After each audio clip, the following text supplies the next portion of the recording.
tione kuti tomagadzira sei. Makadzigadzira vari pano itaura izvi ava ndo vabhanda ndizvo ndo mukuru muguta redu rezvevanoita zvemainformal sector atava kuti small medium enterprise. Saka ndari tiri kufamba navo vachiexplaina kuti tiri kufamba sei panyaya yacho iyoyo. Chederai pedo mubude nyaya yematuckshop naika amakansera venyu vana kusanganisa vachidhagwa vari mukomiti inonzi yema-SMEs. Iye zvino izvi pane resolution yakatopasisa masvondo mairi apera, saka yakatoadoptwa full council. Saka pari zvino izvi kutanga musi weMonday nechipiri tinenge taane process yekuti tiregister matuckshops ese, asi handi ese ese. Handitika muchaona market officer wenyu mukamuona musi wechipiri naika mukamuona musi wechipiri because musi weMonday tiri kuita Harare yese mamarket officer ese kuti vachitanga kuimplementa izvozvo, so that matuckshops waya tochimaregister. Maopen spaces ane maconditions avo, handitika then muneze nomakutsanangurwa paoffice vari kudzimbawo zvine maconditions azvo, kusanganisa nevaya vari kutengesa pese pese mumarodzi naika vaya vamwe vedu vari kutengesa marodzi ndoziva kuti kunoku mukaenda panana spaceman apo manga muchibatwa zvakanyanya ndeti right. Vanhu ivavo mese munenge makuzonoona market officer wedu tova nedatabase redu riri kusanganisa kuti uyu anotengesa mavegetable here, uyu ari kutengesa zvefree market here. Zvinhu izvozvo izvo tazvipinza pamutemo. So ndo zvatichaita toona kuti zvinoshanda sei kugadzirisa guta icooperative. Saka ngatitei cooperative. Ndine imwe nyaya iri kunetsa, nyaya yetraffic netraffic police muHarare.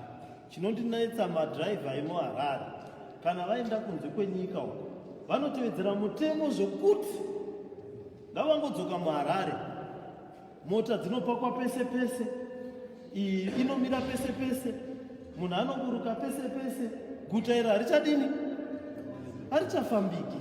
And toita problem toti vamwe vochema kuti no batai vanhu mabhizinesi edu mashopazi haachapindi, mumwe anouyawo paka the whole day, hatichakwanisi kuita bhizinesi asi tiri kubhadhara maretsi kwamuri.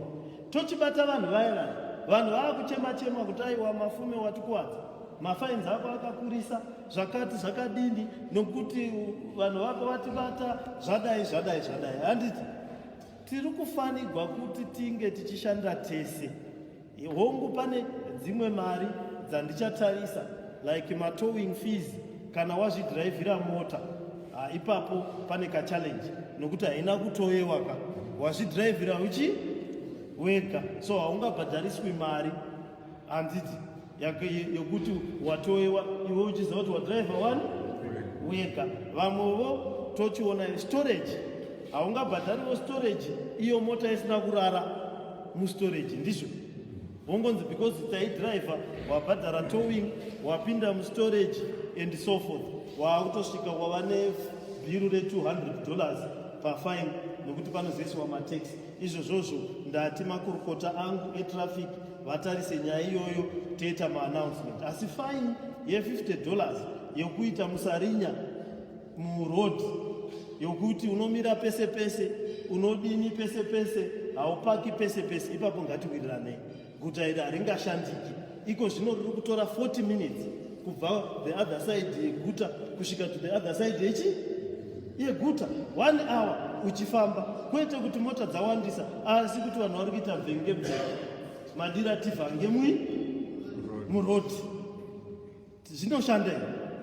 Saka isusu semaresidents ndibetsereiwo sameya wenyu, sameya wevanhu, kuti kana taita mutemo ngatiutevedzere. maZimbabweans vakabuda panze vakaenda kuAustralia, vakaenda kuSouth Africa, exemplar. Haumuwana ari pafoni achidhiraivha anoziva kuti kune makamera, hautomuwana achimwa achidhiraivha. Asi iko zvino munhu anobuda achidzedzereka kusvika padhoo, anenge achiti akadai odaiwo kusvika asvika padhoo rechi ofunga kuti mota iyeyo ichadhiraivha yakadii iri straight, iye atadza kusvika padhoo ari straight.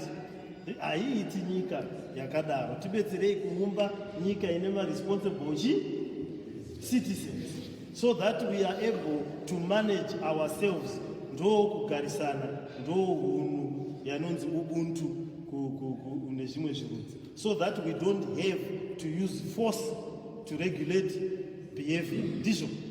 Because we don't want to always use force to regulate behavior. Behavior must be regulated. Sezvamunoita mukabuda muno, mene semunozviziva makambodriva kuSouth Africa. Munoenda nokudzoka musina kana fine. Asi muno muZimbabwe unenge uchibahwa apa ndiregererewo kusvika wadzokera kumba. Uchingoviolate chete marules traffic. So we need to manage. Ndicharerutsa, ndichataura nevamwe vangu, tirerutse patiri kuona sepakanyanya kudini kuoma. So I'll speak in English for people to understand. I'm hearing the concerns on the issues around traffic and policing in the city.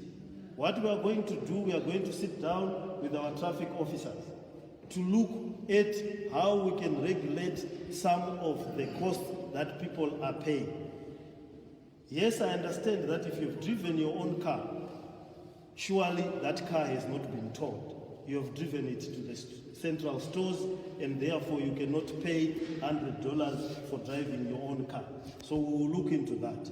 And if your car has not slept overnight, it cannot again pay storage fees because it has not been stored. Okay? And we'll also look at the quantum of our storage costs. But however, for violations that are costing $50, we cannot at this point reduce that, because the city can easily fall into chaos.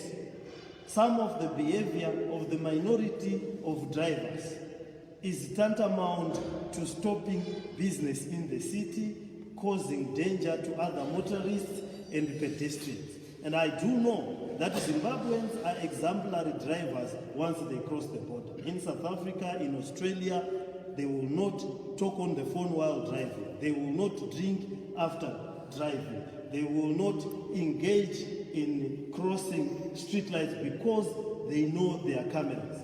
But the same drivers, should they drive in the city and in the streets of Harare, sometimes chaos erupts. I'm getting representations from commuter omnibus owners.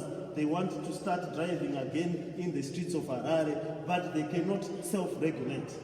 People are failing to self-regulate in terms of traffic laws. They are dropping off people wherever they wish, however they wish, at any point, at any time. So we need to assist each other to be able to regulate the behavior of ourselves in the streets.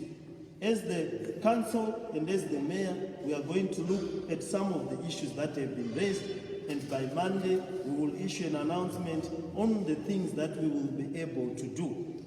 But what we need to emphasize is that managing a city is a cooperative effort. It is not our desire to use force to manage a city. What we want to do is to have people regulate and self-regulate themselves.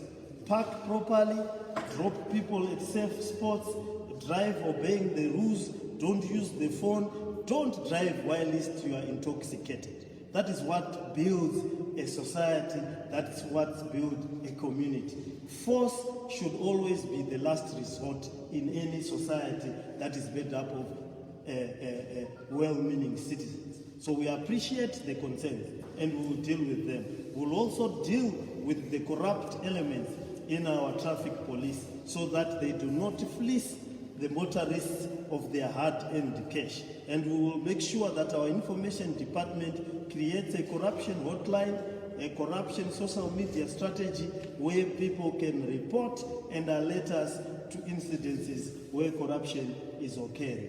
But we must try to adhere to the rules of the road and the traffic. It's now taking 40 minutes to cross Harare. At some times when it rains and at peak hours, one can spend an hour sitting in their car.